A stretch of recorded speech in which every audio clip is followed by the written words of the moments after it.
Oh my goodness, how is everybody doing? It's been a long time since I've made a video. Oh my goodness, this might be the first like kind of instructional video I've done, man, all year. Besides some beta reading ones. So with this being said, let's see. I'm just gonna jump into what I'm trying to say here.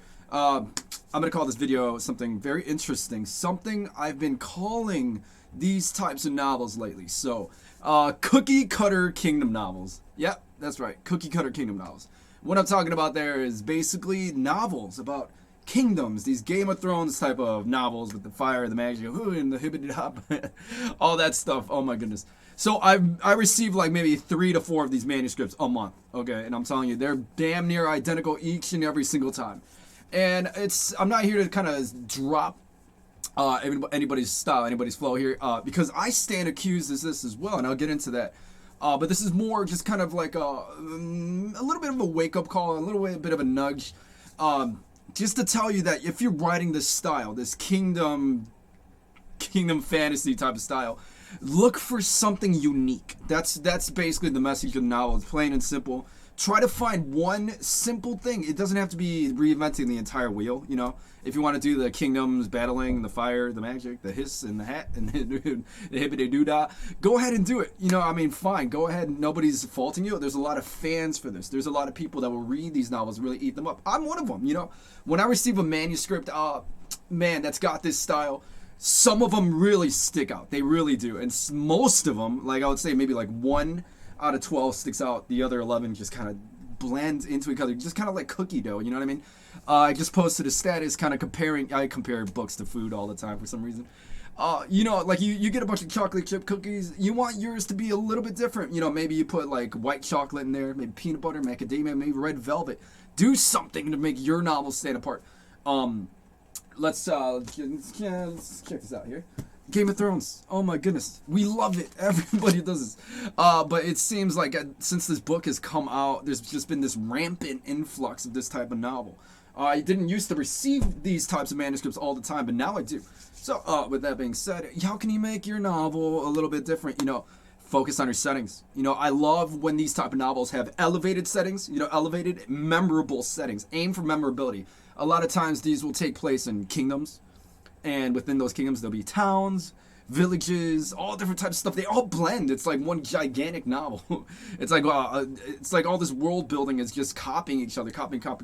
And the tricky thing is a lot of these authors don't know that they're doing it. A lot of these authors don't realize that how many of these are really out there, and how many like self-published or amateur authors or maybe first-time authors are doing this style just because maybe they're fans of the genre, maybe it's just coming through their etheric inspiration or whatever. But nonetheless, this is not to discourage you. Go ahead and do that style, because I love that style too. And with that being said, I write that style, Let me give you an example. Okay, so this book is called The Yamikage, Diplomacy, right? I just wrote this book. It's thick, and by the way, maybe I'll do a video on why you shouldn't write these gigantic novels. So I went through the manuscript after publishing it, believe it or not, and I had to go back down, and I sized it down. Look how much I sized down the novel. This is the new one. This was the first prototype, and the prototype. So I looked for things that were basically like just kind of cookie cutter, and then I took those, and I tried to elevate them in different types of ways, So the setting's very different, So we got like modern age mixed with medieval age, mixed with this, that, and the other. It's all over the place, but in a good way. And it's not the fact that you want it to be completely different. Just a little bit out the box goes a long way, and that's kind of something I'm trying to say here. And a lot of times, this is another huge mistake that I see, or maybe rather not a mistake, but more something that kind of blending into this is the main character. You want your main character to really be elevated. You want it to be memorable, dude. That's what I'm always looking for. When I receive these manuscripts, I'm looking for memorability, unique characteristics. A lot of times that shines through with the main. You don't want silhouette characters, especially in these type of novels. You want to inspire wonder. This is what we're doing in fantasy. We're inspiring wonder and making the foreign feel familiar. So like you should be constructing these kind of very unique worlds, very memorable worlds, and almost make us feel like we know that place like the back of our hand, which is why this detail is so very important. So with that being said, here's a book by Joseph Campbell called The Hero with 1,000 Faces. This is a good book to kind of really inspire you to kind of like see what different types of ways you can make your main character unique without completely reinventing the wheel. We're not necessarily trying to do that. Big one, magic system, weapon system. There's so many different types of things.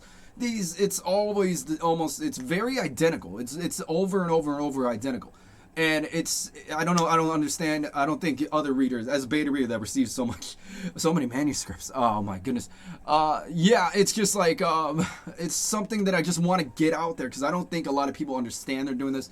I tell people this, and they really, honestly, they disagree. They get, like, really offended by that. It's, like, kind of a pricking. I'm not trying to be a prick or anything in the side, but it's just something that I really want you guys to understand, you know, just because somebody, you know, a lot of readers might not care about this, but, you know, I care. So that's how I'm doing the video here. And a lot of times, you know, there are some people that go, wait, you know what? This dude's right.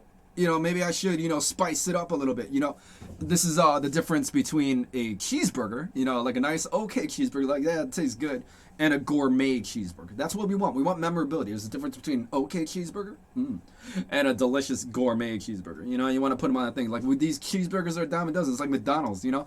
They come out the same. Sometimes very sloppy, you know what I mean? But if you go get a gourmet burger, sometimes it's still cheese and meat, it's deliciously seasoned. Maybe there's an extra ingredient out there. Find your special ingredient, elevate it. And if you can do it on all cylinders, you know, if you could spice it up, get the sesame seeds in there, really elevate it, and have control. You could tell when people know the genre and have control, and when people are just kind of going inkling into it, you know what I mean? Just kind of just going off the dome and just letting it flow. Like, really think about it for a minute. You know, I mean, that's pretty much the skinny of this video. You know, if you're writing this medieval Game of Thrones, Lord of the Rings type of style, find ways to make yours unique. And I'm just saying that because I'm just getting this influx. And you guys know what I'm talking about. You know, there's so many of them all over the place. Yeah, and a lot of the common rebuttal is like, you know, hey, we love that style. You know, we love that style, and it's not broken. Don't fix it. You know, that's true as well. But at the same time, you know, you don't want a million of the same exact ones. Okay. So, yeah, that common rebuttal is basically, it's not necessarily debunked, because I understand the point. You know, if you really love these fantasy novels, you want to see the battles. You want to see the fighting. You want to see the sword fights. You want to see this, that, and the other. And I understand it. I do, too. I really do. Because, I'm a fan of this, too. And, dude, there are some novels and manuscripts I've received that are absolutely expansive. Just beautiful, you know. I mean, and this is the point, is I want your novel to be beautiful. So just double check, you know. This is another thing, just double check, you know. And if you're reading, this really comes out during the second draft too. If you're like, you know, if you see the video and you're like, oh man, you know, this guy, he might know a little bit of what he's talking about. You could go look at the manuscript and say, you know what, hey, this is just like the other books, you know. It's kind of like a dump of water in the face or a wake-up call. You know, a lot of people go, wait, you know, this is just like a lot of other things. So with that being said, that's all it is, folks. You know, go ahead and look at your ways to change it. Elevate your settings. Get your sensory detail in there. Elevate your magic system. That's what I love. Magic system are like candy treats for the reader. Oh, those battles and all that. Oh, man, I love when the magic system is elevated, dude. That's like icing on the cake. I really love that. A lot of times this writing can get very sloppy too, you know, and especially when there's so much of it all around with the kings and the princes and the this, that, and the other. It's so much. And keep your characters under control too. Sometimes there's a lot of silhouette characters that are just wild, you know, they're just all over the place. Like, sometimes I'll receive books where there's like 24 characters in like one chapter. The beginning chapter has like 12 characters. And there's some, I would rather see a novel, a manuscript that has a nice band, a nice maybe 1, 2, 3, 4, 5 band that is beautifully elevated, you know. And then I'll have all these other extraneous characters play clear archetypes. So with that being said, yeah, ladies and gentlemen, you know, if you're writing the cookie cutter kingdom novel, go ahead and find ways to elevate, because there are many ways to do it. You know, I really love it. Creatures too. A lot of times people present foreign creatures like little, like, I don't know, just kind of like different creatures, like really weird creatures. Don't speed past that. You know what I mean? That's another candy treat, is when you bring up the demon arches and the animal beasts and all that. Don't speed past that. I want to learn about that. I want a world constructed. And man, those are just some things that I love. You know, the battle scenes can be fun. Just find little tiny unique ways. And I'm just getting it out there because it's just been on my shoulder for a while. And, you know, maybe one of you guys might be like, okay, you know what, that makes sense. All right, find that one little unique thing. You don't have to reinvent the wheel. Just go ahead and kill the game, dude. And make sure you're on that line by line level, really elevating. Elevate. Don't go from okay, go for gourmet. Yeah, that's my new catchphrase. Not okay, you want gourmet. Ba boom. Yeah, see, it could be the same exact dish, but elevated. Oftentimes, simplicity is key. A lot of times people get carried away here. Keep it simple, but not stupid simple. Keep it, there's a balance, there's a balance between unique, loving, and then there's the really sloppy writing that I don't know. just be very careful. Find those unique characteristics in your cookie cutter kingdom novel so they don't all look the same, Or unless you want them to all look the same, that's fine too. But, do what you gotta do. Alright, keep it real.